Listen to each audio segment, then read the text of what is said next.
प्यारे बच्चों, आपका दिन मंगलमय हो। अगर आप नए हैं तो इस चैनल को सब्सक्राइब कर लें। चैनल का नाम है VV BBC चैनल। आज हम करेंगे +2 क्लास का काम हिंदी का, जिसके अंदर हम अलग अलग किताबें पढ़ेंगे। जिसमें एक किताब आएगी नैतिक शिक्षा की, दूसरी किताब है वितान क्या आएगी। इसके बाद अगली किताब है अभिव्यक्ति और माध्यम। इसके बाद अगली किताब है आरोह भाग 2। इस किताब में 2 पार्ट होते हैं, एक का नाम है पद्यखंड, एक का नाम है गद्यखंड। गद्य और पद्यखंड आएंगे। तो आज हम शुरू करेंगे आरोह भाग 2 से गद्यखंड का काम, जिसमें पाठ का नाम है भक्तिन। ये जो पाठ है महादेव वर्मा द्वारा लिखा गया है। इस पाठ का सार हम आज पढ़ते हैं। महादेवी वर्मा जी का एक प्रसिद्ध संस्मरणात्मक रेखा चित्र भक्तिन है, जो स्मृति की रेखाएं में संकलित है।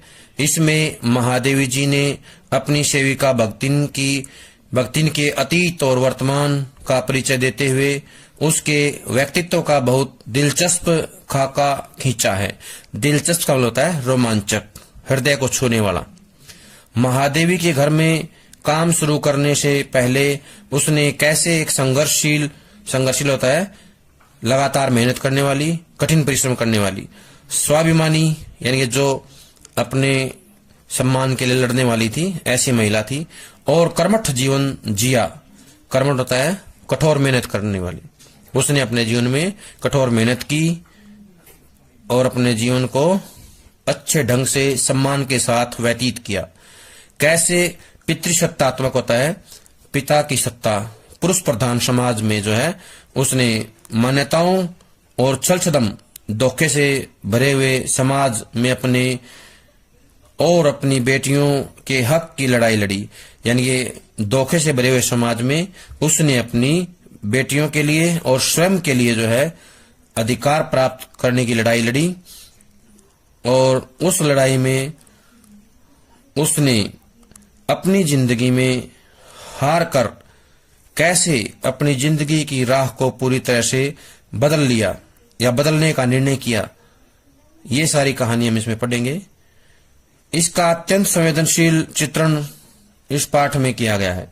यानी कि भक्तिन के जीवन की जो ये संवेदनशील कहानी है, हृदय को छूने वाली कहानी है, इसका वर्णन जो है इस पाठ में देखने को मिलता है।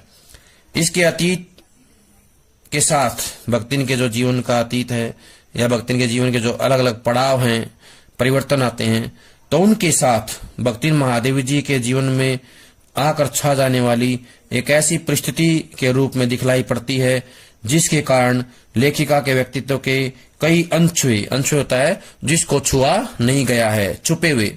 प्रसन्न होता है गुप्त रहस्यमय जो आयाम है, आयाम होता है दृष्टिकोण। उद्घाटित होता है प्रकाश में आते हैं, सामने आ जाते हैं, प्रकाशित होते चलते हैं। इसी कारण अपने व्यक्तित्व का जरूरी अंश मानता हिस्सा मानकर वे भक्तिन को खोना नहीं चाहती। समग्रतः होता है पूर्ण रूप से। इस पाठ को परिस्थितिवश अक्खड़ बनी पर महादेवी के प्रति अनमोल आत्मीयता, अनमोल होता है जिसका कोई मूल्य नहीं होता, उसे बोलते हैं अनमोल आत्मीयता, मान्यता, अपनापन। आत्मीयता से भरी भक्तिन के बहाने स्त्री अस्मिता की संघर्षपूर्ण, स्त्री अस्मिता है महिला के सम्मान की कहानी या महिला के जीवन में अपने अस्तित्व की लड़ाई जो है, हक की लड़ाई के रूप में जो है, या हक की लड़ाई के आवाज के रूप में जो है इस पाठ को पढ़ा जाना चाहिए। ये जो पाठ है महिलाओं के हक की लड़ाई के रूप में भी पढ़ा जा सकता है।